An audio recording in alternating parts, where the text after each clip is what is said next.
mais importante que tudo é poder encontrar associados de Dáquila Pesquisas, pessoas que ajudaram, junto a milhares de pessoas, a fazer isso tudo acontecer.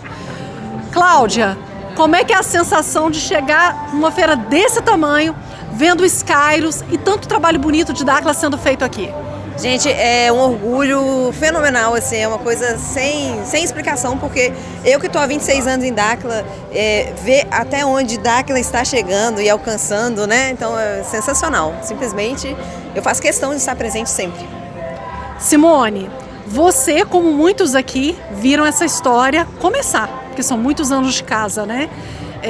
Imaginava que você pudesse ver assim num prazo relativamente curto tudo que está acontecendo aqui? Jamais, jamais. Eu estou em Dáquila há 28 anos.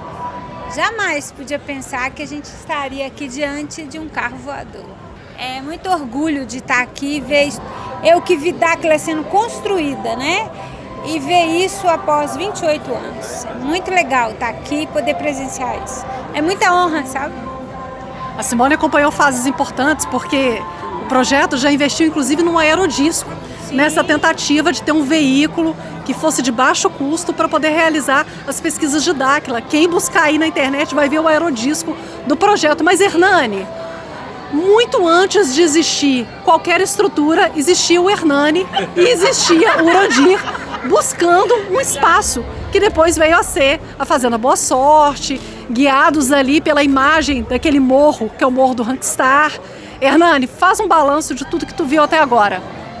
Nossa, quando nós chegamos, não tinha nada, absolutamente nada.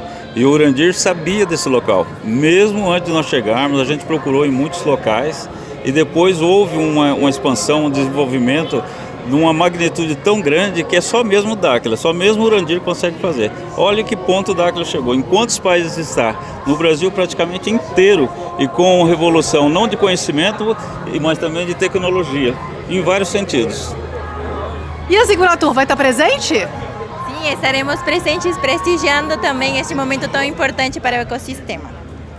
Bom, pessoal, para quem está em casa, eu quero que as pessoas descubram o que é a energia de Dáquila. Então, quando eu contar 1, 2, 3, todo mundo vai dizer Dáquila para todo mundo aqui lembrar de vocês, hein? 1, 2, 3... Dáquila!